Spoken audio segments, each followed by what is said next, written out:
안녕하세요. 북스론 카페 여러분. 자, 오늘은 저번에 이어서 호라줌 말랑 관련된 내용을 이제 보겠습니다.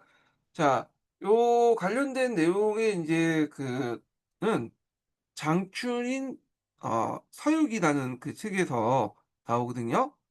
이 사료는 이 징기스칸의 몽골군에게 정복당한 직후 이 중앙아시아 대도시였던 이 사마르칸트의 창성을 보여준 목국다문 이제 기술되었고요.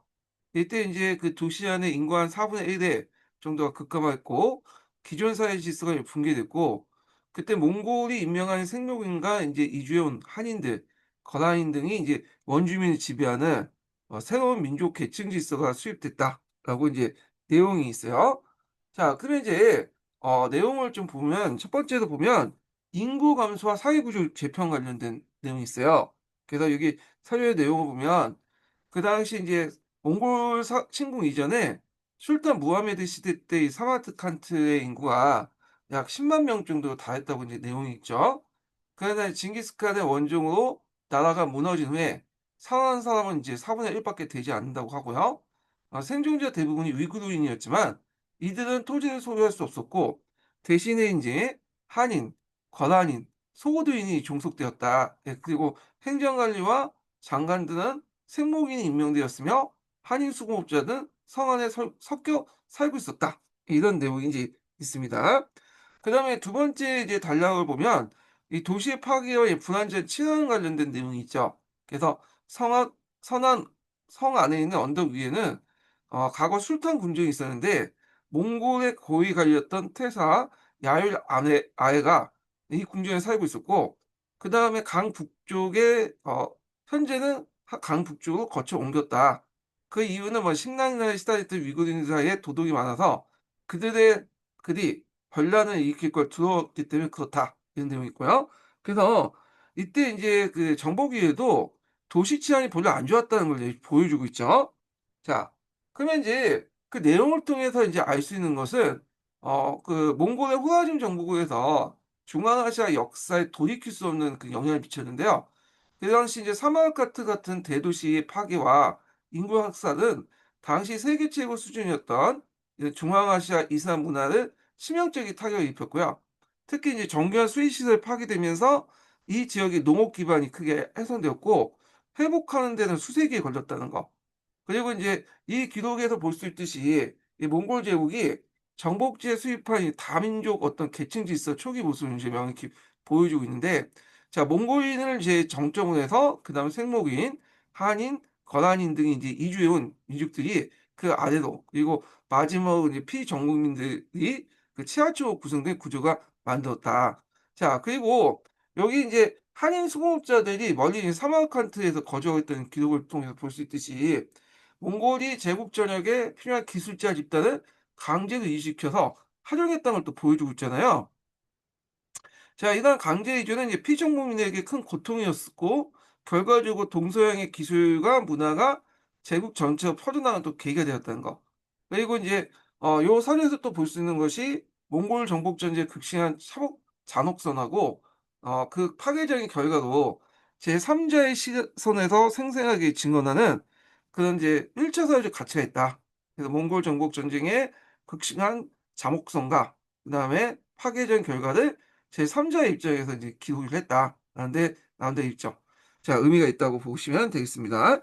자, 그 내용을 이제 밑에 보면 서와 금을 굴복시킨 다음 징기스칸은 호레즘에 대해서 원정을 시작했다. 그래서 그 금나라를 이제 공격하는 와중에 인제 뭐냐면 했죠. 물론 이제 금나라 굴복시키고 나서 금나라가 다시 이제 그 수도를 카이포 옮기니까 징기스칸이 공격하게 되고 징기스칸이 도중에 이제 군대를 빼 가지고 호라즘을 공격했던 그 내용이죠. 예. 그러니까 1 차는 굴복시켰지만 두 번째 공격에서는 아직 굴복시키는 다음에서 군대를 뺀 거예요. 예. 그러니까 1219 년부터 1226 년까지 지속된 원정으로 전성기를 구가했던 호라즘은 순식간에 멸망당했다. 그 내용이 있고요. 그다음에 인제 다음 사료는 오고테이칸의 그 대원전 관련된 내용입니다.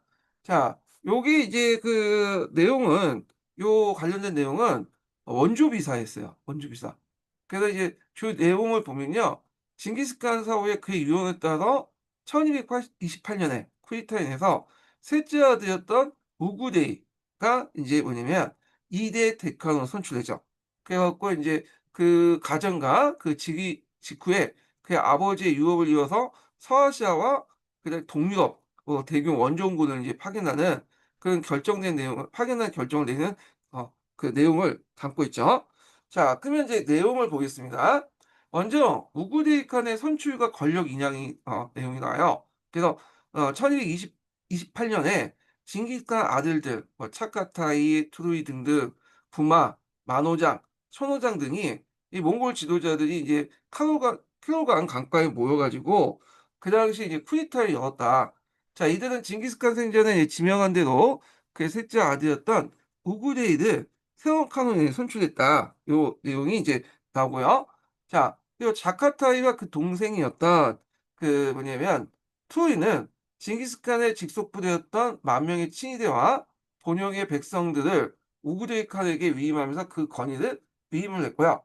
그다음에 인제 그 카노 즉위한 우구데이는 아버지의 인제 이렇게 유지를 받아서 그 당시 미완의 정복 사업을 계속 하게 되죠.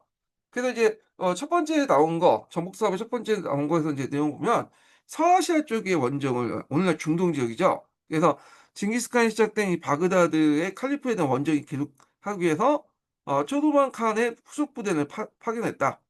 그래서 이게 또 동유럽 원정 관련된 내용이 있죠. 이 바투하고 관련돼 있는.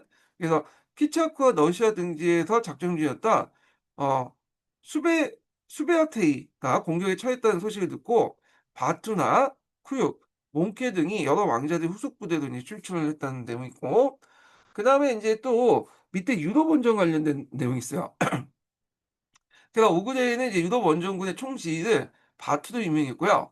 원정군은 이제 키자크와 바슈키르를 이제 항복시킨 다음에 볼가강과 우라강을 넘어서 러시아 여러 도시를 이제 철저히 파괴하고 약탈했고 그리고 그들의 이제 또 불가르와 키예프 등지의 섬까지 이제 점령한 후 그곳에 이제 감독관으로서 다돌가치와 탈마치를 뒀다. 이런 내용이 이제 들어가 있습니다.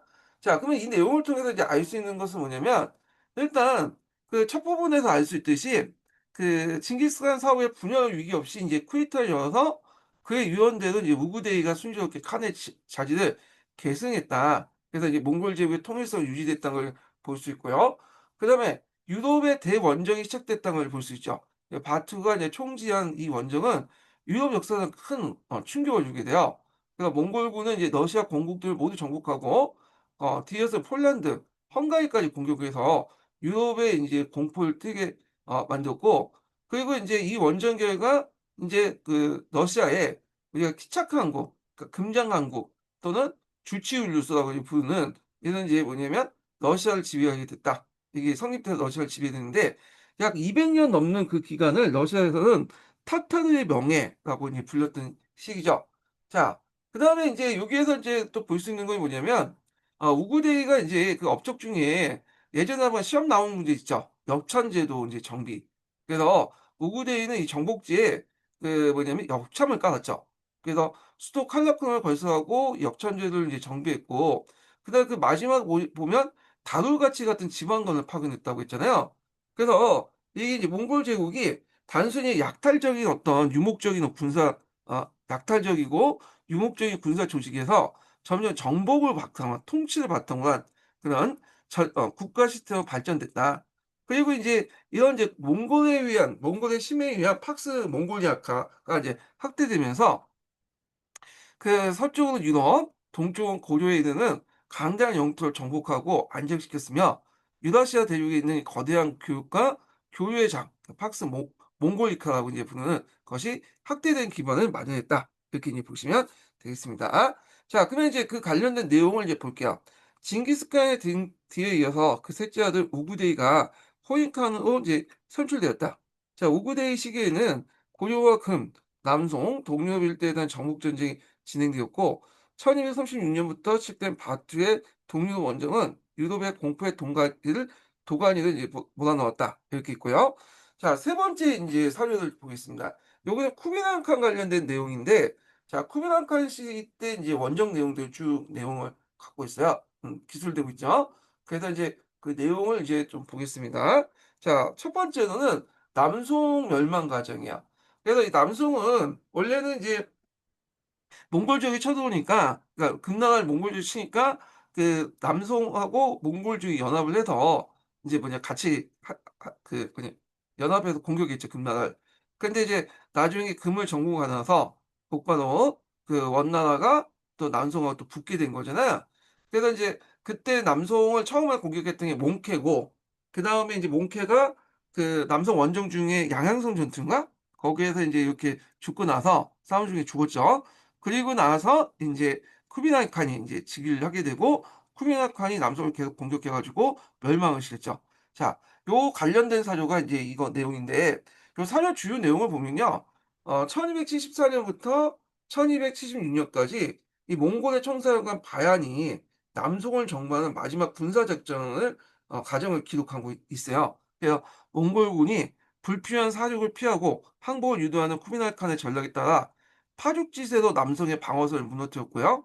마침내 수도 이만을 함락시키고 송황제의 항복을 받아 남송을 멸망시켰다. 이런 내용이 있죠. 그러면 구체적으로 이제 그 주요 내용을 보겠습니다.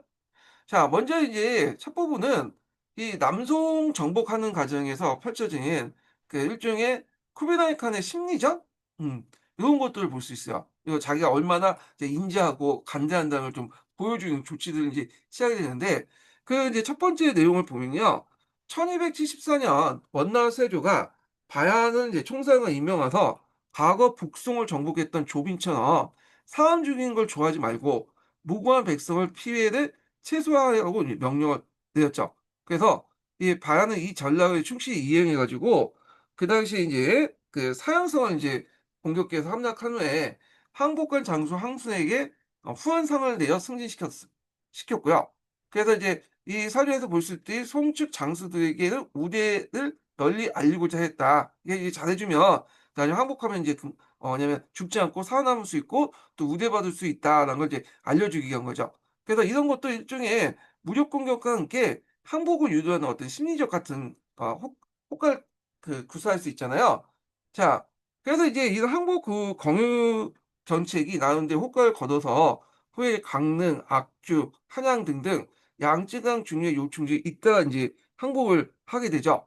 자, 그래서 남송의 재상 가사도가 이끄는 10만 명 수군을 정가주에서 몽골군 수군이 이 정가주에서 몽골과 대치했는데, 이 몽골군의 위세에 눌려서 제대로 싸워보지도 못하고 북소리를 듣자마자 먼저 도망쳐서 괴멸되었다. 그 내용이 인제 있습니다. 예. 그래서 정가주 전투가 있는데, 여기에서 좀 보면 우리가 그 뭐랄까요? 몽골군이 육전에 강하고 해전에 약하다 이렇게 돼 있잖아요. 근데 여기 보면 정가주 전투 같은 경우에는 여기 이제 보시면 알겠지만 양자강 여기에서 싸웠기 때문에 배가 필요했거든요. 그러면 이제 어떻게 이겼냐? 몽골군이 이제 그 안에는 한족 봉사들이 되게 많았어요. 강국 지역을 점령하거나 강남 일부를 점령하는 과정에서 항복한 군사들을 인제 자기 표를 만들어 가지고 싸우게 했죠. 그래서 몽골군은 좀 후방에 있고 전초할 때는 이제 앞부분에는 이제 이 싸우는 패전된 병사들을 이제 앞에 배치 놓고 인제 싸우는 방식이었기 때문에 그 당시에 인제 그 해전에도 이런 항복한 남송군들 병사들이 꽤나 많았는 같아요. 그래서 이들이 이제 수군을 담당해서 이제 그 승리를 인제 이끌었다. 이렇게 이제 보시면 될 거고요. 자, 그래서 인제 그 후에 인제 주력군이 괴멸된 후에 몽골군이 세 갈래로 나눠서 남송의 수도 이만을 인제 공격하죠. 오늘날 항저우를. 그래서 1276년 3 월에 송나라 공제는 옥새를 들고 인제 몽골군에 항복하게 돼요. 그래서 몽골군은 송나라 궁궐과 창고를 질서정연하게 접수를 하고요. 4 월에 인제 송나라 황제와 태후 등을 원나라 수도인 상도로 이제 압송함으로써 남송은 이제 멸망을 하게 되죠. 물론 이제 피난 정권이 생겨 가지고 끝까지 저항했지만 곧바로 진압을 하게 됐다. 이렇게 보시면 되겠습니다. 자, 그래서 인제 요 사실을 볼 수 있는 게 이제 1276 년에 남송의 멸망 관련된 내용을 했고, 참고로 인제 그 남은 저항 세력이 있어요. 저항 세력은 1979 년에 예산 전투에서 최종적으로 이제 패배를 하게 되거든요. 예, 요게 인제 이건 공식적으로 멸망을 했고, 나머지 피난 정권이 있어요. 피난 정권은 끝까지 싸우다가 예산 전투에서 인제 패하고, 그때 뭐 마지막 어린 황제가 있었는데, 어린 황제는 인제 신하들 품에 안겨 갖고 인제 같이 자살을 하고 그랬던 이제 내용이 있고요. 그다음에 그 당시에 이제 몽골 쿠빌라이 칸이 중국 전역을 통일했다는 걸 보여주고 있죠. 그래서 이는 이제 역사상 최초로 비한족 왕조가 중국 전체를 지배하게 된 것인데, 이게 원제국이다, 최초로 이렇게 보시면 되고요.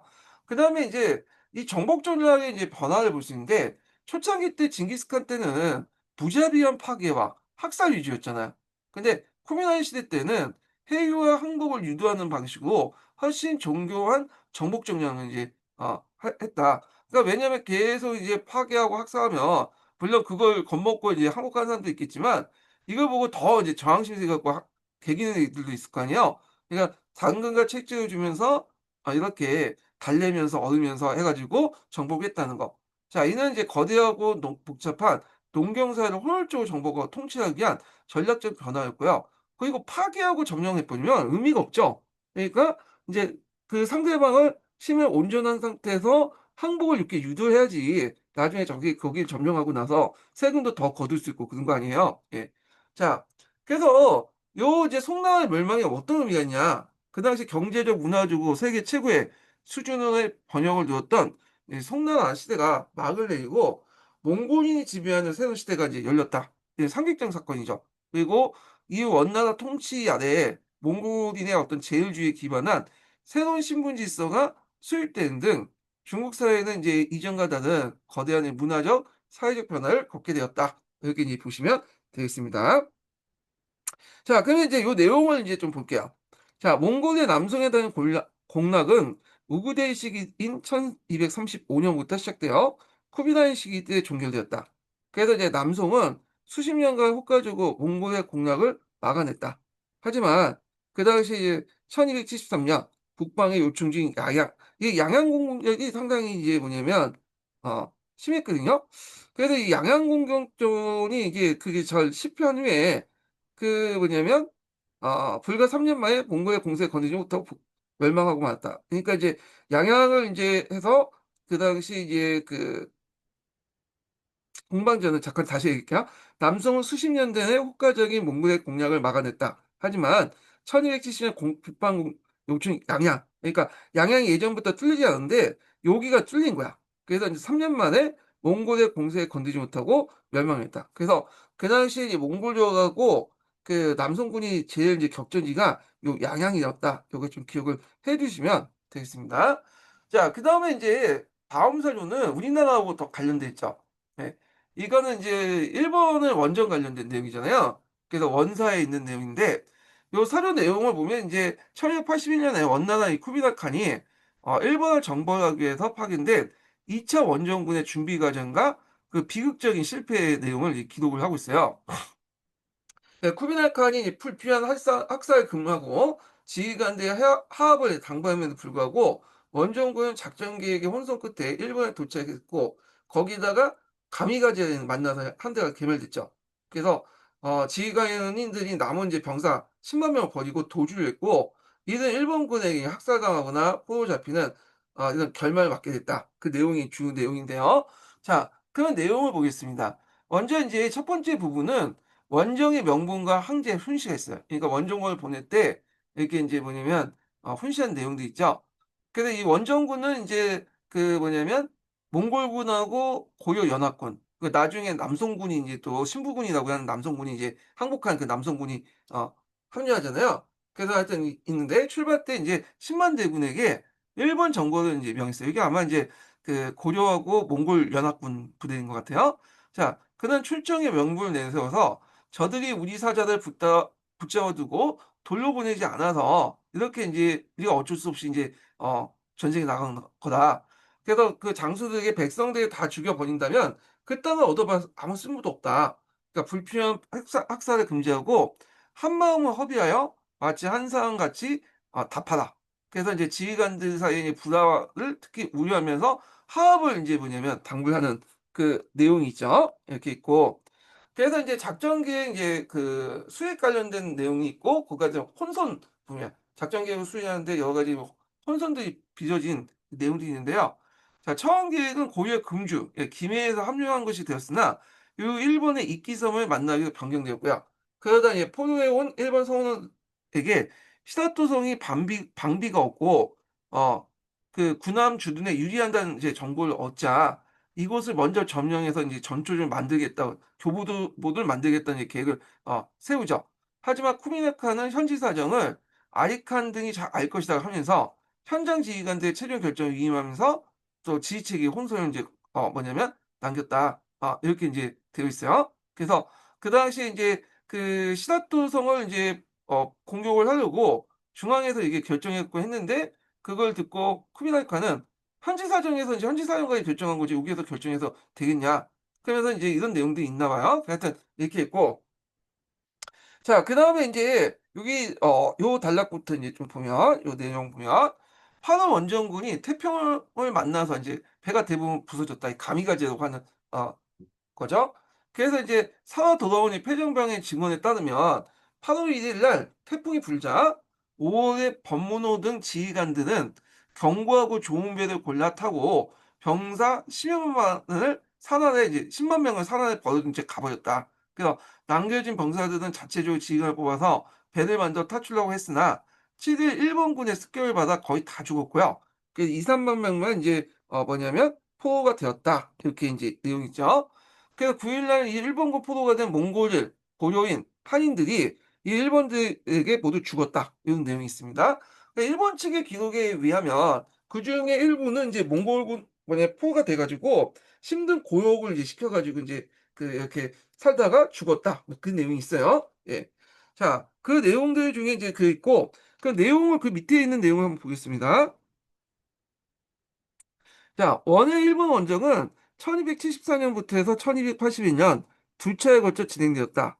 그래서 쿠비나이는 일본에 사신을 보내서 종을 요구했으나 거절당하자 고려와 몽골의 연합군이 형성한 된 대규모 이제 정벌군을 파견했지만 일본 측의 완강한 저항에 고전하다가 폭풍을 만나서 개멸적인 타격을 입고 철수했다.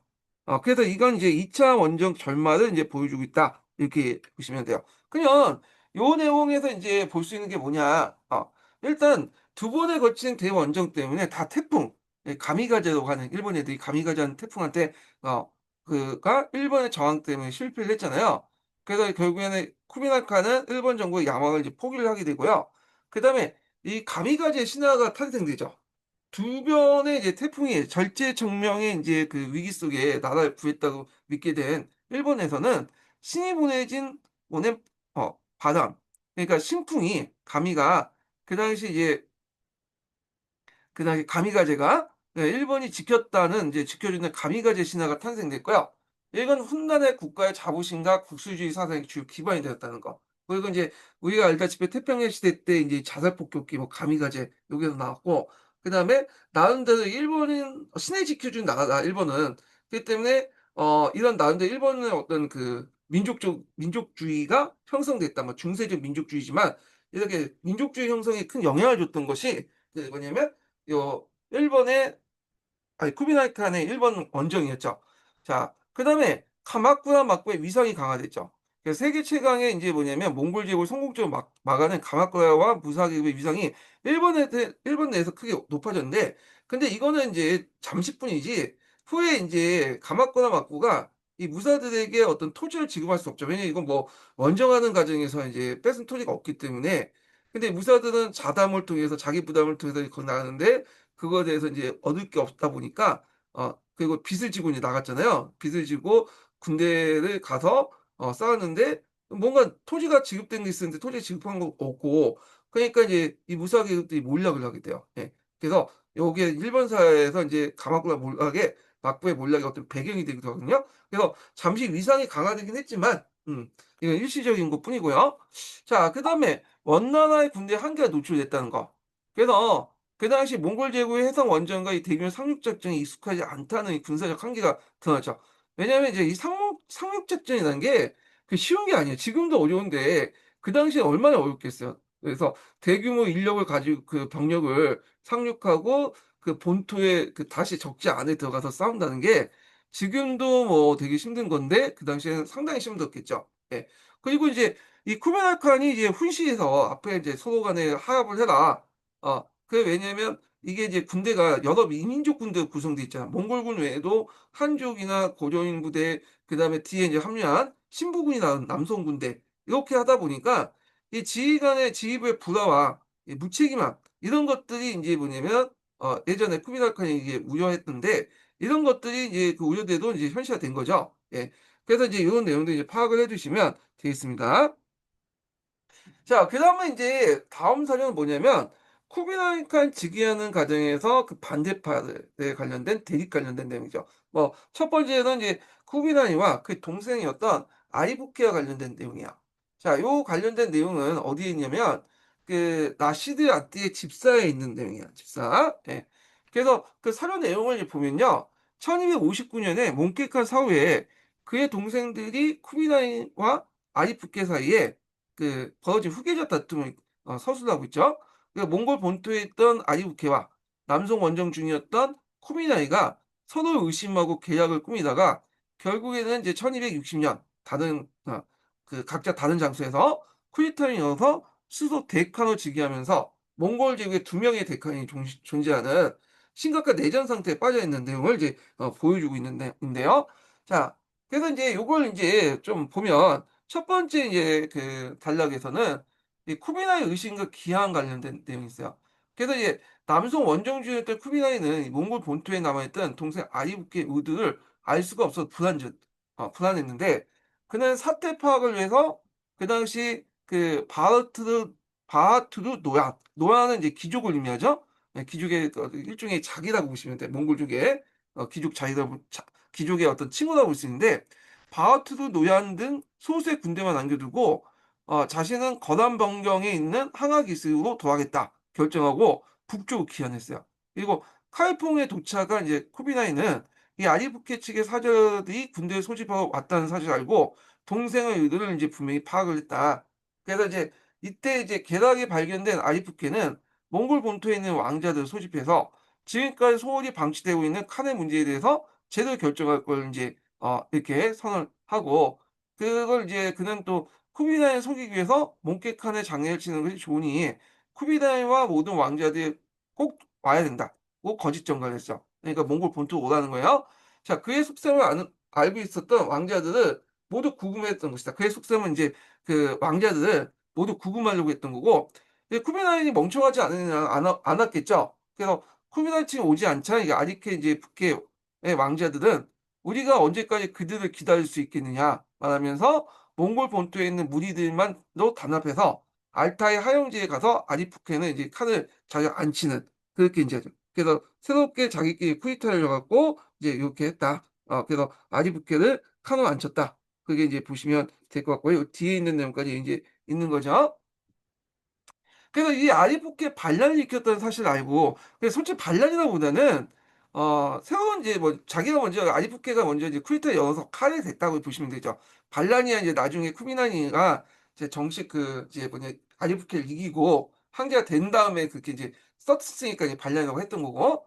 자, 하여튼 이 쿠비나이가 가만히 있을 수 없죠. 그래서 원숭이에 1260 년에 여기 그 여름 때 그는 중국 북부의 개평부에서 독자적인 쿠데타를 열고 이 군주의 자리에 오르게 돼요.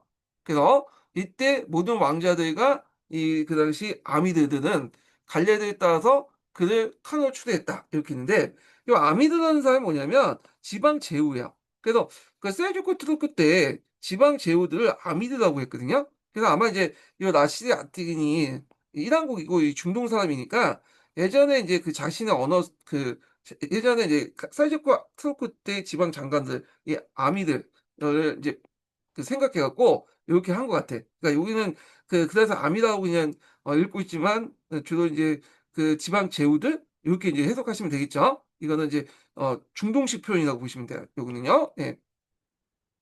자, 그러면 인제 그 밑에 있는 내용을 보겠습니다. 자, 1259년 몽케칸은 남송 원정 과정에 사망했다. 자, 이후 몽골 총원에 남아있던 아리부케와 남송의 원정에 참여하고 있던 쿠비들 사이에 그 후인 칸 자리를 둘러싸고 대립이 발생했고요. 양측은 각각 독자적인 쿠데타를 개최했고, 이로써 동시에 이제 두 사람의 칸이 추대되면서 상호 결연한 전쟁을 벌이게 되었다. 자, 이 방목과 전쟁으로 말미암아 몽골 제국은 심각한 분열에 빠져들게 되었다. 요 내용이 이제 있습니다. 자, 그다음에 이제 카이드의 반란을 보겠습니다. 카이드의 반란. 요거 하기 전에 요거에 대한 의미를 좀 얘기하고 나갈게요. 자, 그래서 이제 이 사건, 그러니까 이제 두 명의 쿠리타인이 이제 두 개의 쿠리타인이 여서 각각 두 명의 데칸이 나왔잖아요. 자, 이거는 이제 상대 몽골 제국 역사상 중요한 분기점이 됐던 건데, 자, 이걸 통해서 이제 그 당시 이제 두 명의 그 데칸이 등장했고, 얘는 이제 쿠비나이와 아디푸케사의 4년간 치열한 내전으로 이제 이어지죠. 같은 투르 가문간의 내전이죠. 자, 이 내전은 이 몽골 제국이 심각한 분열에 빠져들었다는 거. 그래서 또 몽골의 이제 왕족들이 참여하는 단일 쿠데타에서 데카를 선출한다는 원칙이 깨지게 되고, 비록 쿠미나이가 내전에서 최종 승리했지만 제국의 통일성이 회복 불가능할 정도로 손상되었고요. 그래서 서쪽엔 키차크 항국, 차가타이 항국이 이 내전을 계기로 해서 사실상 독립적으로 새로 성장해서 쿠미나이의 건의에 온전히 인정하지 않게 됐고, 그리고 이제 쿠미나이도 그때 이제 자기 동생 훌라그 있죠. 훌라그의 이제 지원을 받아 갖고 인제 결국 이제 뭐냐면 또 이긴 적도 있잖아요. 그 훌라그의 어떤 그런 이제 일왕국을 자치권을 인정해 줄 수밖에 없겠죠. 자, 그다음에 이 쿠비라이는 이 내전을 승리한 후에 몽골촌의 카라코름이 아니라 중국의 그 당시 인제 그 기반을 둔, 그러니까 베이징이죠. 베이징에 기반을 둔 이제 기반을 두고 이제 통치하기로 결정하면서 몽골 제국의 정치 경제 중심지로서 이제 몽골청에서 중국으로 이동했다는 거. 그다음에 이란의 제국 중심지의 이동은 쿠미라이가 다스리는 영역이 점차 중국화되면서 훗날 대원이라는 정식적인 중국 왕조로서 세워지는 이제 배경이 되었던 거고요.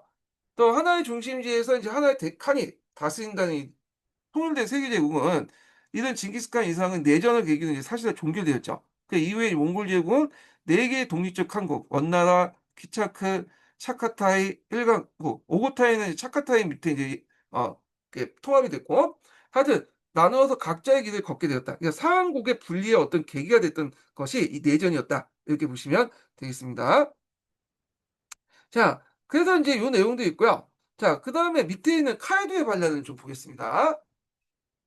자, 이 카이도의 반란도 라시아틴의 집사에 있는 거예요. 예. 그래서 인제 있는데 이 사료 내용은 뭐 어떤 내용이냐 하면요. 이 쿠빌라이 칸이 몽골 제국의 대항을 즉위한 이후에 우구데의 손자였던 카이두가 그 당시 이제 그의 중앙 정부의 반발해서 일으킨 장기간 반란이야. 그래서 이 카이드난의 시작과 끝을 인제 기록을 하고 있는데요. 카이드는 쿠빌라이 회유를 거부하고 40년 동안 저항했어. 그러니까 쿠빌라이이 죽은 후에도 계속 싸웠죠. 그 티무르 칸 시대에 이르러서 그 당시 부상으로 사망함으로써 그 반란이 종식된 내용인데, 자, 그러면 인제 그 카이드 반란 관련된 내용은 인제 관련된 내용을 이제 보겠습니다. 첫 부분은 이제 카이드 반란의 시작과 관련된 내용이에요. 그러니까 쿠빌라이 칸이 아리부케를 진압한 후 대부분 왕자들이 복속했지만 오구데이 칸의 손자였던 이 카이드와 차카타의 이제 일부 자손들은 항복을 하지 않았죠. 그러니까 쿠빌라이는 사실보에서 회유하면서 다른 왕자들은 모두 여기 왔다. 너희는 무슨 이유로 지체했는가? 물었지만 이 카이드는 순종하지 않고 저의 가족들은 생각하니 살찌게 되면 칙명을 따르겠습니다. 이렇게 해서 이렇게 이제 말도 안 되는 병명으로 한 3 년간 시간을 끌었다. 이후 그는 다른 세력과 연합해서 약탈을 당하면서 반란을 시작했다. 그 내용이 인제 있죠. 자, 그다음에 인제 쿠빌라이의 진압군 파견 관련된 내용이 있어요. 예. 그래서 이제 반란이 인제 시작되니까 쿠빌라이 칸은 자신의 아들인 노무칸을 인제 총사령으로 삼아서 대규모의 진압을 이제 대규모 진압군을 파견했고, 진압군에는 몽케이 칸 아들 시디기, 아리부케의 아들들, 그리고 다른 여러 왕자들, 아미들. 그러니까 아미들은 이제 그 중동식 표현이에요. 그 제후들 이렇게 이제 보시면 되겠죠. 그래서 이런 것들이 제국의 주력군이었다. 이런 내용들이 인제 있습니다. 예. 자, 그다음에 반란의 종식과 이제 카이드의 최후 모습을 그려 놓은 게 그 뒷부분인데요. 이제 시간이 흘러 가지고 그 당시에 인제 쿠빌라이칸 손자인 티무르 칸 때 시대에, 이게 성종 때인데 시대에 이르러서 반란이 종식되었다. 그래서 티무르 칸의 군대는 카이드와 그의 동맹인 두아의 군대와 격렬한 이제 전투를 벌여 가지고, 요 뒷부분이에요. 예. 그래서 인제 뭐냐면 전투를 벌였고 카이드에게 부상을 입히고 그의 군대를 패주시켰다. 며칠을 벌어진 재차 전투에서 두아 역시 부상을 당했다. 그래서 요 내 사료 내용에 보면 카이드는 그때 입은 상처로 인해 사망했다. 그리고 그의 이제 반란이 끝났다. 요 내용이 이제 그 뒷부분에 있죠. 자, 그러면 이제 그 밑에 내용을 이제 보겠습니다. 자, 아리부케 이후에 우구데의 손자였던 카이두가 다시 쿠비나인의 중앙정부에 반발하여 반란을 일으켰다. 그래서 카이두는 1266년부터 무려 40년 동안에 쿠비나인 정권에 저항했고, 이들 원조 측에서는 카이두의 난이라 불렀고, 그다음 팀은 성종시기 때 가서야 종식되었다. 요게 있어요. 자, 이 카이드의 난은 이 몽골 제국의 분열을 고착시킨 결정적인 사건이었죠. 그래서 이 쿠빌라이와 아리프케의 내전이 제국 분열의 시작이었다면, 요 40년 동안 지속된 이 카이드의 난은 몽골 제국의 분열을 돌이킬 수 없는 이 현실로 만들어 놓은 그런 난이었죠. 그래서 이 카이드는 중앙아시아 새로운 독립국가들, 그러니까 우그데이 울루스, 차카테 울루스 이제 이렇게 독립국가들을 이제 지원을 받고, 그리고 쿠미나이나 원나와 대립을 하게 되죠. 그래서 앞에서 말한 것처럼 이제 네 개의 그 뭐냐 칸이 분리됐던 것이 아리부케어 내전이라면, 요 네 개의 칸이 이제 완전히 확정된 것이 카이드의 난이다. 이렇게 보시면 되겠습니다. 자, 그래서 이 쿠미나이는 제2기간 동안 카이드와의 전쟁에서 막대한 군사력과 재원을 쏟아 부어야 됐고, 저희는 그가 일본이나 동남아시아 원정 등의 국력을 집중하지 못하게 만들었으며, 원나라의 국력을 크게 소모시키는 원인이 되었다. 자, 그래서 핵심 병력들은 저 카이두난에 있고, 그 동남아시아나 아니면 저쪽 일본에 원정할 때 주로 주변부 군력들, 그러니까 물론 일본 몽골군이 포함되겠지만, 뭐 이제 그 한인 병사들, 그 신부군들 이런 게 이제 좀 이성급 부대들하고 이제 같이 싸웠잖아요. 그러다 보니까 이게 이제 실패의 원인이 여러 가지 있었지만, 이렇게 군대를 한 곳에 1성급 부대를 보내지 못하고 2성급이나 아니면 정복민들, 피정복민들 군대에 보내다 보니까 이런 것들 이제 뭐냐면 일본이나 동남아시아 원정이 실패했던 그 배경이 됐던 건 배경이 될 수 있겠죠. 자, 그 카이드는 이제 쿠메나이가 중국식 황제가 되어서 몽골의 정통을 버렸다고 비판하여 자신을 몽골 유목의 정통의 수호자로 내세웠는데, 이로 인해서 중앙아시아 몽골인들은 원나라에 대한 독자적인 정체성을 유지하게 되었고요. 그다음 이 오랜 전쟁 때문에 원나라 중앙아시아에 있는 차카타이 강국사에 장기적인 적대 관계가 형성돼요. 그래서 오고타이 칸을 이제 뭐냐면 한국을 이제 그 나중에 흡수하죠. 차카타이 한국이. 그래서 중앙아시아 제국을 완전히 장악을 하게 되는데, 이것은 이제 나중에 중앙아시아 정치 지형에 이제 큰 영향을 미치게 되었다. 이렇게 이제 보시면 되겠습니다. 자, 그러면 원행 이제 중국 지배에 관련된 이제 사료를 볼게요. 요게 야일초제라는 사람이 나오거든요. 이 사람도 좀 기억을 해줄 필요가 있겠죠. 야일초제. 음. 이 야일초제는 제가 이제 방금 끝난 이제 중국사 강의에서도 얘기했지만, 유목문화와 농경문화를 서로 연결시켜주는 사람의 중재자 역할이죠. 그래서 상당히 이제 그 유목 세계에서 농경 문화를 중지하는 이제 역할을 했고, 그리고 또 그 뭐냐면 초창기 때 이런 약탈전에서 정복전을 이렇게 이끌어주는 그런 계기를 마련했던 것이 야율초제다. 그 야율초제는 이제 그 거란사람이잖아요. 그 거란사람인데 이게 징기스칸 때 등용돼서 오고텍 우구다이 칸 때 이제 실제로 그 사람의 어떤 정책이 많이 반영됐던 그런 사람이죠. 이런 정도는 좀 기억을 해 두시면 되겠습니다. 야율초제. 자, 이 야일초제에 관련된 사료는 그 원문류라는 그 내용에 이제 있는데요.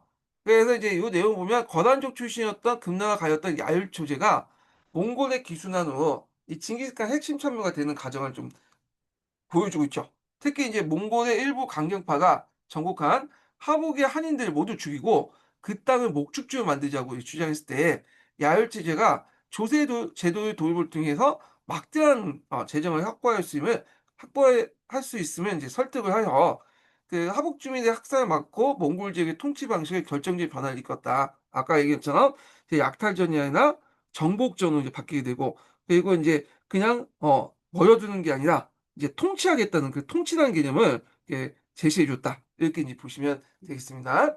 자, 그러면 첫 번째 이제 내용은 뭐냐면 이 야일초제 가문적 배경이 나오고요. 그 야일초제가 언제 징기스칸과 어떻게 만났나 그런 첫 만남 관련된 내용이 나오거든요.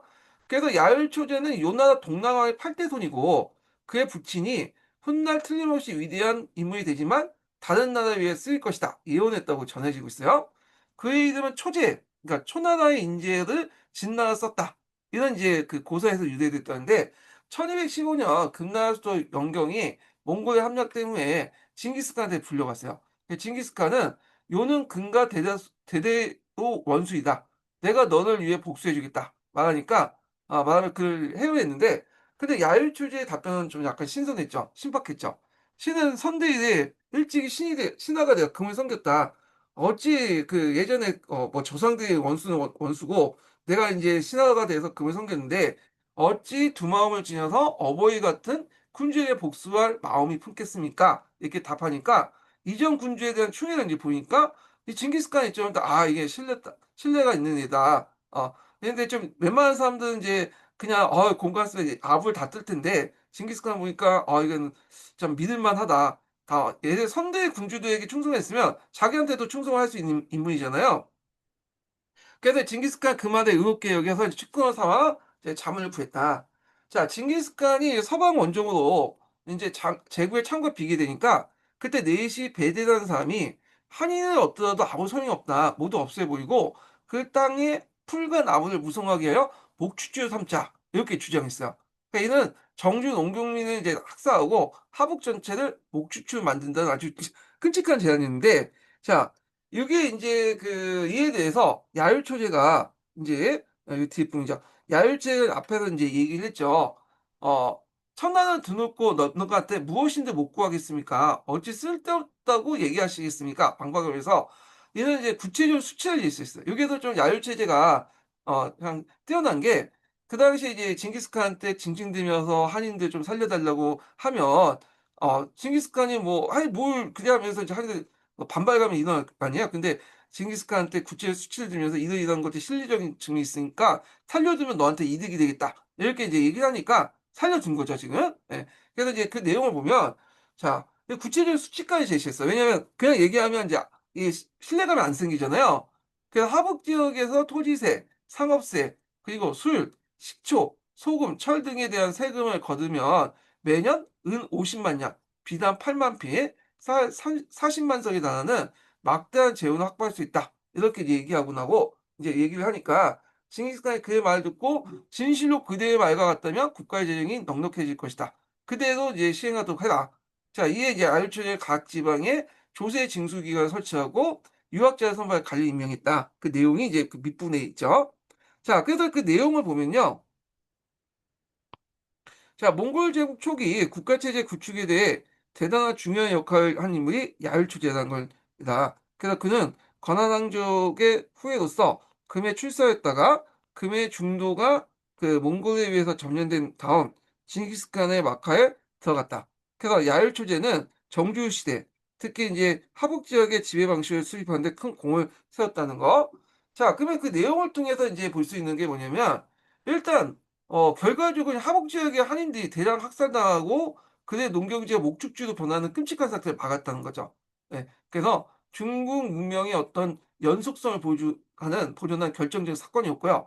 그다음에 이 사건을 통해서 이제 몽골 제국이 단순히 약탈하고 파괴하는 유목적 국가에서 정주 농경사를 이해하고 그곳의 세금을 통해서 안정적인 부를 얻는 통치국가, 정복국가적인 어떤 모습이 이제 전환하는 중요한 계기가 됐다는 거. 그래서 이 아율초제는 몽골인들에게 중국식 행정 및 조세 시스템의 효율성을 증명을 했다. 그리고 야율초제가 이제 하북 지역을 수입한 조세제도 행정제도는 훗날 쿠비라이가 세우는 원나라 통치제의 기초가 되었죠. 그의 성공은 이 몽골 지배자들이 중국의 가치를 인식하고 중국식으로 중국을 통치하는 방향으로 나가는 길을 열어줬다는 거.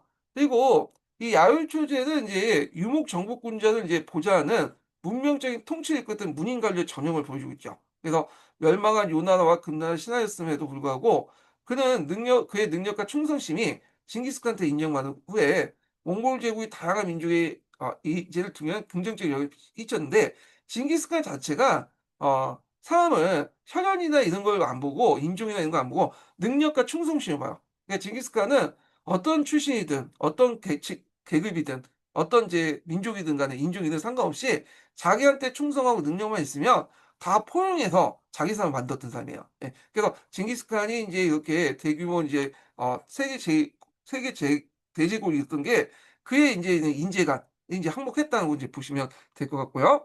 자, 그래서 인제 요 내용도 인제 보시면 되고, 자, 대도의 건설 및 지배체제의 확립을 보겠습니다.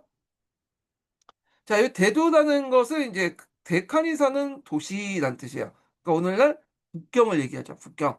그리고 이제 북경에 수도 옮긴 다음에 원이라는 이 국명을 세우고, 이제 물론 이제 그 중국인들이 원이라고 부른 것보다는 어 그 당시 이제 그 쿠비라이 울루스라고 이제 불렸죠. 쿠비라이 울루스. 근데 한자로 적을 때 원이고, 대개고 인제 이 원나라와 관련된 것은 뒤에 명나라 때 그 원사를 만들었잖아요. 그러니까 약간 이제 중국식으로 인제 약간 이제 뭐냐면 서술한 게 있어요. 그러니까 이걸 감안해서 읽어야 돼. 그래서 중국적 제도는 이제 변화되긴 했지만 우리가 생각하는 그냥 막 몽골 제도를 다 버리고 그 중국 제도 돌아간 게 아니에요. 예. 그래서 그걸 잘 볼 수 있는 게 쿠빌라이 칸이 이제 살았던 곳을 볼 수 있는데, 쿠빌라이 칸은 이제 살았던 곳은 그 옆에 궁궐이나 이런 것들 중국식 궁궐들이 있는데도 불구하고 요 옆에서 겔이라고 해 갖고 그 유목 그 궁전을 만들어 놓고 겔로 여기에 살았어요. 역대왕 황제들이. 그러니까 우리가 중국 즉 기록에 쓴 그 원사가 명나라 때 만든 거잖아요. 한족들의 기록을 보면 마치 몽골족이 마치 그 한골 탈퇴해서 한족화 되는 것처럼 이렇게 기록이 됐지만, 한족의 문화를 받아들이고 한족의 통치 시스템을 받아들인 건 맞지만 우리가 생각할 처럼 막 100%뭐 한족화됐다, 그거는 어렵다는 거죠. 이거는 이제 그 이 원사의 어떤 특이한 기록, 그 누가 썼는가 좀 생각하고 얘기를 보셔야 된다는 거죠. 자, 그러면 하여튼 그 내용을 보겠습니다. 자, 요 사료 내용은 이 몽골 제국의 쿠빌라이 칸이 그의 핵심 참모인 유병청의 이제 조언에 따라서 몽골 총이 아닌 중국 내부의 새로운 수도인 상도와 대도를 건설하고, 그리고 국호를 1272년에 중국식으로 대원, 그러니까 원이라고 하죠 보통. 예, 그래서 주역에서 원을 따와서 이제 그런 국호를 세웠죠. 그래서 중국식 국호는 한자잖아, 한자. 외자요. 뭐 대자는 미칭이가 빼버리고, 그래서 이 원이라는 국호를 정했다. 그렇지만 이거 몽고로 이제 할 때는 이거는 쿠면을 올려 쓰고, 이게 원사니까 중국식 표현이니까 원이다. 그래서 실제로 그 몽골족들은 쿠미나이 울루스란 말을 더 썼을 거예요. 근데 중국적 기록에서는 이제 이 원사는 명나라 때 기록이니까 이걸 표현한 그 한자 식품인 원을 되게 강조했다. 이렇게 이제 이해를 하시고 이제 보셔야 돼요. 자, 그래서 이는 쿠미나이 칸이 몽골의 정통인 칸에서 중국의 황제로 이제 전환됐고, 뭐 중국 통치의 새로운 지배체를 구축했다, 뭐 이런 내용이 이제 적혀 있는데, 그 내용을 보겠습니다. 그래서 여기 첫 부분은 상도 건설하고 그 다음에 두 번째로는 대도 건설과 국호 제정이 있어요. 처음엔 세조가 유병청에 면해서 한주의 동쪽과 남수 북방의 지세 살펴게 한 후에 용강의 이제 성곽을 건설하겠다. 그래서 작업이 3년 만에 끝나자 개평부를 고 이들 상도로 이제 수도했다. 개평부니까 카이퐁을 이제 얘기한 것 같아요. 예. 그래서 이제 이렇게 해서 있고, 그 다음에 이제 또 연주. 연주는 예전에 그 연주를 중도로 삼고 가는데 여기는 이제 뭐예요? 금나라 수도였잖아. 금나라 수도. 그래서 금나라 수도를 중도 삼았다, 이렇게 이제 보고요. 지운 4년에 쿠메이나인이 다시 유병청에 명해서 중도의 성을 새로 쌓게 하고 그 안에 종묘와 궁중을 짓게 됐다. 이게 훗날 이제 대도 베이징의 기원이 되었다. 예. 그래서 이제 있는데, 자, 그래서 이제 있고 요때 또 대원이라고 이제 했잖아요. 유병청에 상주했다 대원이라는 이제 국호를 썼다고 하는데, 이 대원이라는 말은 주역이었다는 거죠. 주역에서. 예.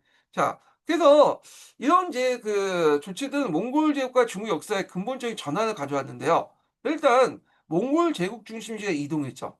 그래서 이 원래 몽골 제국 중심지는 이 정통의 초원지대죠. 이 칼라코름이가 있는데, 그런데 중국의 농경지대인 대도로 완전히 이동했고요. 그래서 몽골 제국의 성격이 유목 제국에서 중국식 중화제국으로 변화됐다는 걸 의미하고, 중앙아시아 다른 칸국가 분리를 이제 심화시켰다. 그 다음에 중국식 통치 체제의 채택과 정통성 확보에서 좀 볼 수가 있죠. 그러니까 중국식 수도를 건설하고 종묘를 세우고 유교 경전에서 국고를 따오는 등 중국식 통치 이념과 제도를 적극적으로 채택함으로써 쿠메이는 자신의 이제 그 몽골의 대칸뿐만 아니라 중국의 합법적인 황제로서 자리매김했다. 그래서 한족 시민들에게 대한 통치의 정당성을 확보하고자 했다. 그다음에 이제 현대 그 베이징의 기원이 됐던 이 대도, 그러니까 금나라 수도였던 대도고 원나라 때 또 대도겠죠. 그래서 이렇게 있고, 베이징은 그 외에도 명청 시대까지 오늘날까지 중국의 정치적 중심지가 됐잖아요. 그날 국군을 대원으로 정한 것은 이제 몽골 제국이나 중국식 왕조로서 원나라 공식 출범을 의미한다. 이렇게 이제 보고 있고, 남성을 멸망시키고 중국 전체를 통일한 대업의 명분을 얻었다. 이렇게 이제 해석할 수 있죠. 교과서 쪽으로 해석하면. 그렇지만 이제 최근에는 이 원보다는 그 당시 앞에 쿠비라의 운류수단 명칭을 더 많이 사용했고, 그 다음에 이제 이런 것들이 이제 그 중국에서 먼 나라로 넘어갈 때, 명나라가 부원을 원사했을 때 그 쿠비라 운류수를 무시하고 그 원이라는 국호만 이제 부각시키는 방식으로 이제 했다라는 설도 있어요. 그래서 이제 이렇게 있고, 자, 그래서 이제 요 내용들 이제 주요 내용이고요. 그다음에 이제 여기 밑에 거 잠깐 읽어볼게요. 제가 이거 안 읽고 넘어간 것 같은데, 자, 쿠비라이는 1260년 카노 즉위한 이래 점차 중국적 지배체제를 채택해 갔다. 즉위 직후 연호를 세워서 1260년 중통이라는 원년이 했으며 1267년 새로운 수도 대두를 건설했다. 자, 이어 1271년 국호도 중국군의 원으로 바뀌었다. 이렇게 이제 보시면 되겠습니다. 그 다음에 이제 중국 지배기구 관련된 내용을 볼게요. 자, 그래서 이것도 원사의 백간제에 있는 내용인데요. 그 원나라 세종 쿠미라이가 중국식 제도를 대폭 수용해서 원나라의 중앙 및 지방 제도를 완비하는 이제 과정을 설명하고 있어요. 그래서 그는 이 중서성, 추민호, 어사대를 중앙 핵심 기구로 하고 행성을 지방 최고 기구로 삼는 등 중국 정통의 간제를 따랐다는 내용이 있고요. 그래서 각 기관의 최고 책임자를 몽골 임명하고 한인과 남인들의 보좌관으로서 기용하는 등 몽골 제일주의 원칙을 적용하여 몽골의 지배권을 강화했다. 그래서 이제 몽골인을 주도, 그리고 한인, 남인은 보조적으로. 한인은 이제 그 북쪽에 있는 이제 그 사람들 한이라고 하죠. 우리가 생각하는 중국이라는 개념보다는 강북 지역에 있는 사람들 한이라고 해요. 몽골족을 제한. 그래서 거기에 뭐 한족도 있을 수 있고, 거란족도 있고, 뭐 여진족도 있을 수 있죠. 예. 자, 그러면 이제 내용들을 이제 좀 이제 보면요. 일단 크게 세 부분 나눠볼 수 있어요. 중국식 중앙정부기구의 설립, 그 다음에 또 지방 그 제도 정비, 몽골 제일주의 이런 것도 있는데, 첫 번째 부분은 내용을 보면요. 자, 쿠메일 칸이 즉위한 후에 유병춘, 허영 등 한인 지식인에 명하여 고금의 사례를 첨부하여 내일 관제를 구성케 해라.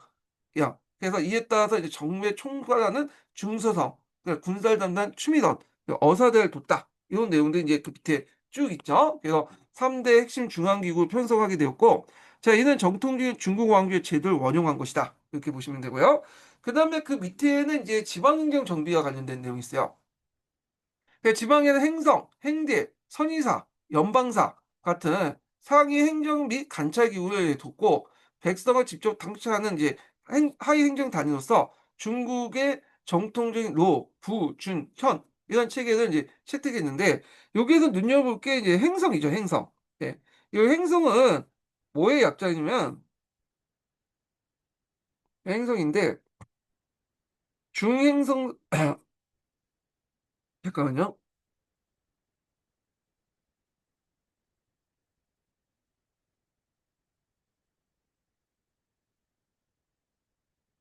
행중소성의 약자죠. 행중소성. 그러니까 중소성의 그 파출소 같은 그런 역할을 하는 게 행중소성인데 요게 줄여서 행성이라고요. 그리고 요 행성은 이제 나중에 성이 되죠. 성. 성이 이제 명청 시대 때 지방 행정 구역이 돼버린 거죠. 요게. 예. 그다음에 이제 그 밑에 부분은 이제 뭐냐면 그 몽골인 제일주의 원칙 관련된 내용이 있어요. 그래서 모든 간직에는 고정된 지위와 자원을 이제 규정을 했고 가장 중요한 원칙으로서 각 기관의 장관에는 몽골인이 임명하고 그다음에 한인과 남인이 그 보좌관이 된다라고 명시했죠. 자, 이 제도는 이는 이제 제도는 외형은 중국식으로 따르는데 실질 권력은 몽골인이 장악하는 원칙을 제도화시켰다. 이렇게 이제 보시면 되겠습니다. 자, 그 밑에 있는 내용을 한번 볼게요. 자, 세력 쿠비라이는 중앙과 지방 간제도 기본적으로 중국식 제도를 이제 원용했다. 하지만 중국 정통을 그대로 답습하지 않았다. 그래서 몽골족과 한인, 남인을 차별한 것이 대표적인 예이고 원의 중국 지배는 몽골족의 간섭과 중국 정통을 절충한 형태로 취하였다. 그러면 요게 있는 내용을 이제 좀 정리를 해서 이제 좀 다시 얘기해 보면 자 원나 통치체제가 확립됐죠. 중국의 정통하고 몽골의 간섭을 절충한 독특한 통치체제가 완비되었고 자 이로써 이제 몽골은 유목사회 부족제를 넘어서 거대한 농경사인 중국을 다스릴 수 있는 효율적인 관료제 시스템을 갖추었다는 거. 그리고 행성의 제도의 시초를 이제 볼 수 있죠. 그래서 원래 이제 이 행성이란 말은 앞에서 얘기한 것처럼 행중서성 즉 중앙의 중서성의 출장 기간 정도의 의미인데 이후 인제 그 중국 지방의 행정제도 근간이 되었고 오늘날 중국의 성제도가 바로 이 원나라 행성제도에서 유래됐다고 보고 있어요. 그다음에 이제 장가는 몽골인, 보좌관 한인, 남으로 임명하는 원칙은 민족 차별을 제도한 거죠.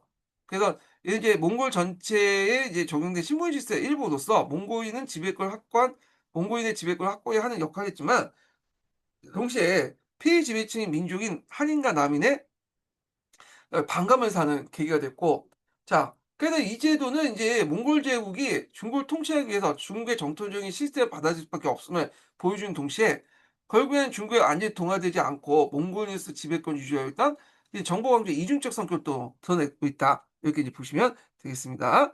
자 지폐의 사용을 보겠습니다.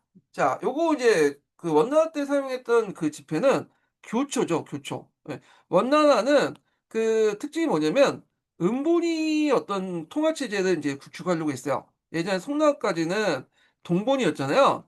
그래서 음본이 통화 체제를 구축하려고 했고 음본이 인제 뭐냐 태안제도인가?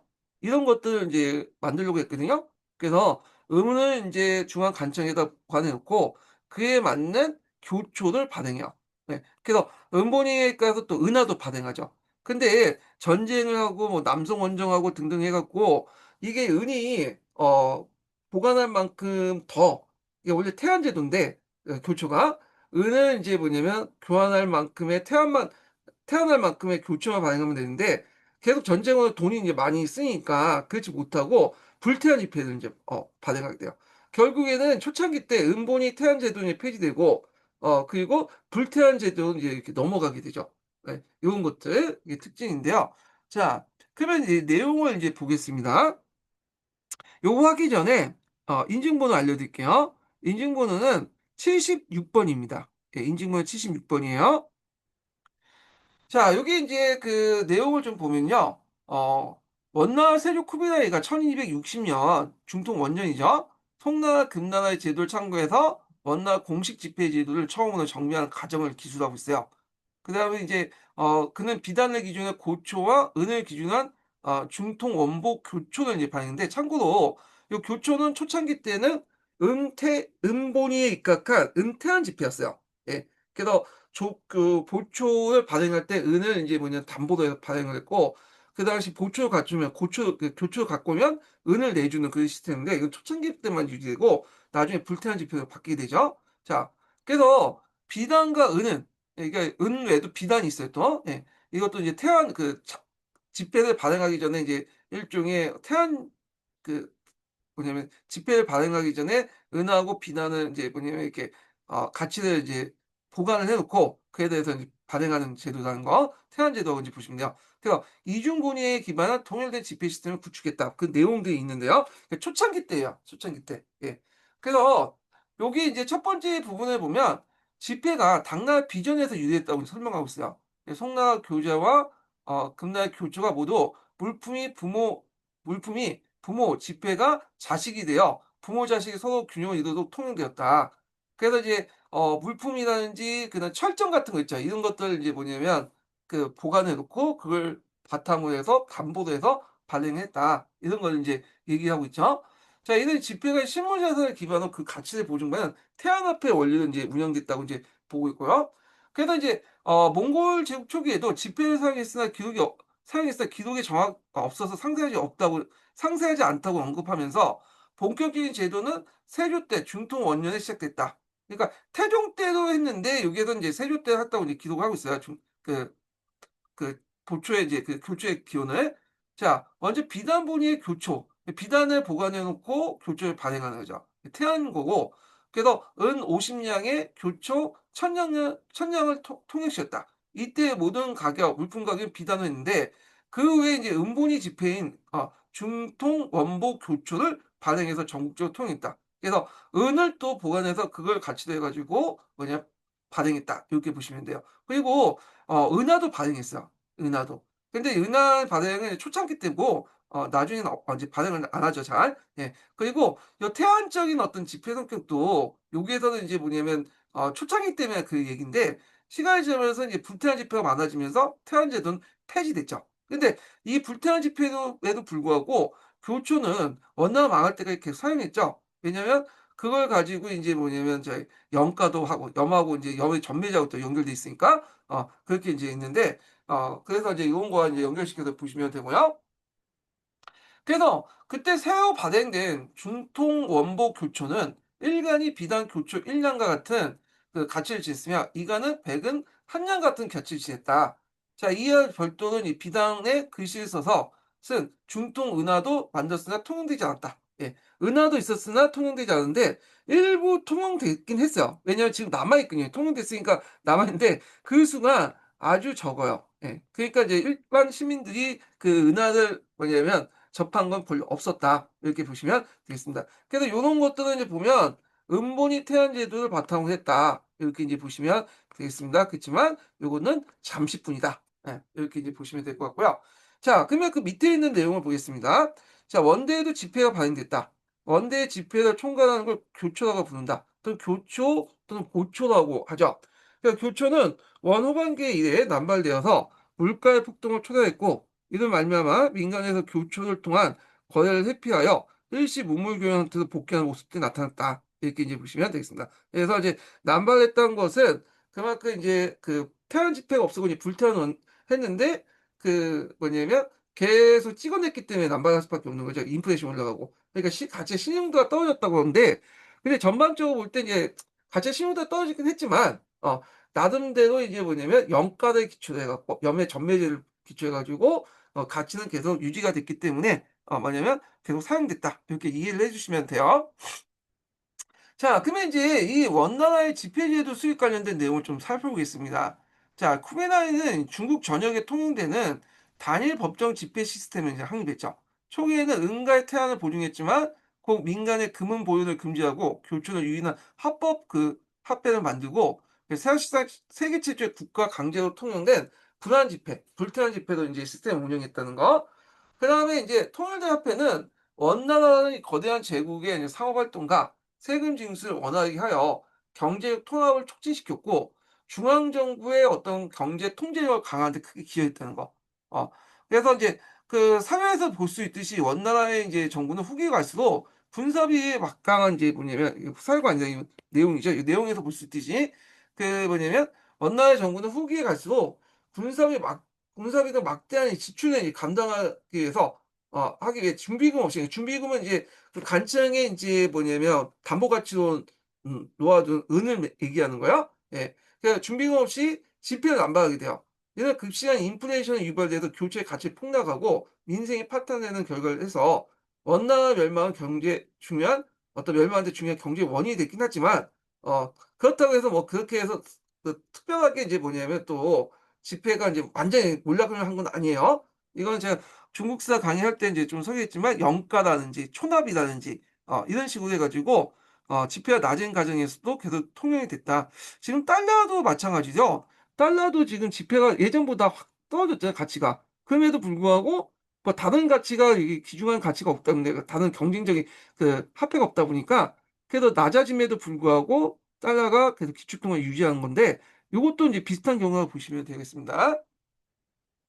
그래서 이제 이때 그 예전에 한번 시험 문제 나왔던 건 또 있는데 원나라 방문했던 이 마르코 폴로 같은 이제 서양 상인들이 국가가 종이만으로 가치를 보존하는 화폐 시스템에 큰 충격을 받았나 봐요. 그래서 이들의 기록이 후에 지폐라는 개념이 유럽에 처음 상세히 소개돼서 훗날 이제 서양 금융 발전에 어떤 영향을 미쳤다. 그 다음 기사에 나와요. 요 부분이. 자, 요게 이제 지폐 사용 관련된 그 마르코 폴로의 동방경문론 관련된 내용에 있거든요. 요 관련된 내용이. 예. 그래서 인제 있는데 요 관련된 내용은 또 그 교과서 있죠, 교과서. 예, 교과서 사료에도 있어요. 예, 이건 전체가 실려 있는 게 아니라 좀 약간 요약해서 실려 놓긴 했지만 사료에 있는 내용이 교과서 사료에 있네요. 자, 그러면 이제 내용을 보면요. 요건 13세기 때 원나라 방문했던 이 베네치아 상이었던 마르코 폴로가 목격한 집회 시스템에 대한 경이로운 감상을 이제 기록한 글이에요. 그런 집회가 황제의 절대적인 권위 아래 정교한 절차를 거쳐서 제조, 유통되고 위조 시의 극형을 이제 처하는 등 국가의 강력한 보증을 통해서 제국 전역에 이제 금이나 은처럼 완벽한 화폐가 통용되는 사실에 놀라움을 표하고 있다. 이렇게 이제 보시면 되겠습니다. 그럼 주요 내용을 이제 좀 구체적인 내용을 볼게요. 먼저 지폐 제작과 권위 부여와 관련된 내용이 있어요. 그러니까 모든 지폐는 대군주 칸의 인장이 찍혀 있다. 이렇게 설명하고 있고요. 제작 과정은 마치 순금이나 순음인 것처럼 강력한 권위와 절차를 거치며 여러 담당 관리가 자신의 이름을 써서 책임 소재를 분명히 하고 있다는 거. 최종적으로 총책임자는 황제와 최종적으로 총책임자인 이제 황제의 인장을 찍혀 있으며 그 앞에는 완전한 권위를 부여받았으며 위조부는 극형으로 처벌하여 화폐의 신용을 국가가 강력하게 보증했다. 지금 말하는 이제 불타는 지폐가 유지됐던 게 이제 신용화폐라는 거잖아요. 그러니까 국가가 이제 그 신용도를 뭐냐면 그 인정해 주는 거죠. 자 국가가 발행하고 국가의 이제 어떤 그 절차 아래 국가의 승인 안에 발행이기 때문에 이게 화폐가 신용도가 유지가 되는데 요런 거와 비슷하다고 보시면 되겠습니다. 자, 그다음에 국가가 이 화폐를 뭐냐면 강제 통용하게 하는 그런 정책도 있어요. 그래서 대군주 칸이 이 지폐를 만들어서 그가 통치하는 모든 지역과 지방 그리고 왕국들 사이에 통용하도록 했고 백성들은 목숨이 아까워 아무도 그의 명령을 감히 거역하지 못한다. 해서 이 지폐 통용이 그 황제의 절대 권력에 의해서 강제됐다는 걸 이제 볼 수가 있고 그다음에 여기 민간 수용 관련된 내용이 있죠. 마르코 폴로는 사람들이 이 지폐를 지불수단으로 기꺼이 받아들였다 이렇게 증언을 하고 있죠. 그 이유는 이 지폐만 있으면 어디에서든 상품이든 진주든 금속이든 금, 기금속이든 금목은 은이든 모든 걸 사는데 그것을 지불할 수 있기 때문이다. 그래서 이 지폐는 제국 내 보편적 구매력을 가진 완벽한 화폐 기능을 수행하고 있다고 이제 보여주고 있다. 이제 있죠. 자, 그래서 이제 그 내용 밑에를 보면요. 자, 베네치아에서 온 여행객 마르코 폴로에게 한낱 종이에 불과한 지폐가 중국의 화폐에 통용됐다는 사실은 대단한 경이로운 일이었다. 그는 동방공론에서 여기저기 중국의 지폐에 대해서 이야기를 남기고 있다. 이렇게 있죠. 그러면 이제 요 내용을 통해서 이제 어떤 것들을 알 수 있냐 보면요. 일단 동방경문론은 국가가 보증한 지폐라는 개념을 유럽사회 최초로 상세하게 소개한 문헌이죠. 금과 은 같은 기금속만이 화폐라고 생각했던 중세 유럽인들에게는 종이가 화폐로 통용됐다는 사실이 엄청나게 충격을 줬다는 거죠. 예. 자, 이는 훗날 이제 유럽의 금융 시스템 발전에 간접적인 영향을 줬고요. 그다음에 이 기록에서 보면 원난 황제가 권력이 얼마나 절대적인가를 외부인 시선에서 생생하게 증언했다고 이제 볼 수 있어요. 그래서 마르크 폴로가 지폐 시스템이 성공적으로 작동한 근본적 이유가 백성들이 목숨이 아까워서 감히 거역하지 못한다. 그래서 칸의 절대 권력이 있으면 이제 정확히 간파할 거야. 그리고 이렇게 심해에 의한 몽골의 어떤 심해에 의한 팍스 몽골리카가 어떤 경제 기반이 됐다는 걸 또 볼 수가 있죠. 그래서 요건 집회 사용뿐만 아니라 또 이걸 통해서 강대한 또 교육 네트워크를 이제 뒷받침하는 핵심적 경제 기반이 되었다는 거. 예. 아니 다시 이렇게 제국 전역에 통용된 단일 화폐는 이 팍스 몽골리카는 이런 이제 강대한 교육 네트워크를 뒷받침하는 핵심적인 경제 기반이 되었다는 거. 자, 이런 것들은 이제 유라시아 대륙의 경제 통합과 교류를 促진시킨 데 기여했다는 거. 이렇게 보시면 되고요. 자, 그다음에 마르코 폴로의 기록을 보면 지폐 제작 방식, 그다음에 인장 사용, 강제 통용력 여러 측면 올 때 원사와 같이 중국적 사용 내용하고 뒷받침해 주는 귀중한 외부 증언으로서 사회적 가치가 있다. 그러니까 원사도 그런 내용이 있고 마르코 폴로의 기록도 그런 내용이 있으니까 이렇게 사료 교체를 할 수 있다. 이렇게 사회 분석을 두 가지 사료도 사료 교체로 해 갖고 이게 사료 분석을 해서 교차 분석을 할 수 있는 어떤 했기 때문에 사회적 가치가 높다는 거. 그다음에 세상의 모든 재물들의 값을 지불할 수 있을 정도 많은 지폐를 보유하고 있다는 그의 감탄은 국가가 마음만 먹으면 무한정 화폐를 찍어낼 수 있는 불안지폐 시스템, 통화, 그러니까 앞에 신용도를 바탕한 불안지폐 시스템의 본질과 그 위험성, 인플레이션을 역설적으로 암시하고 있다. 이렇게 이제 볼 수가 있습니다. 자, 그래서 이제 이렇게 있고요. 그다음에 이제 오늘은 여기까지 하고 다음 시간에 역참제와 시박사 제도와 관련된 내용을 이제 보겠습니다. 이 역참제하고 시박사는 중요하죠. 예. 시험 문제 두세 번 나왔기 때문에 특히 역참제 같은 경우에는 시험 문제 나왔고 시험 시박사가 두세 번 나왔거든요. 그래서 원나 역참제하고 시박사 관련된 내용은 다음 시간에 진행을 하도록 하겠습니다. 오늘 끝까지 강의 들으셔서 수고하셨고요. 다음 주에 뵙겠습니다.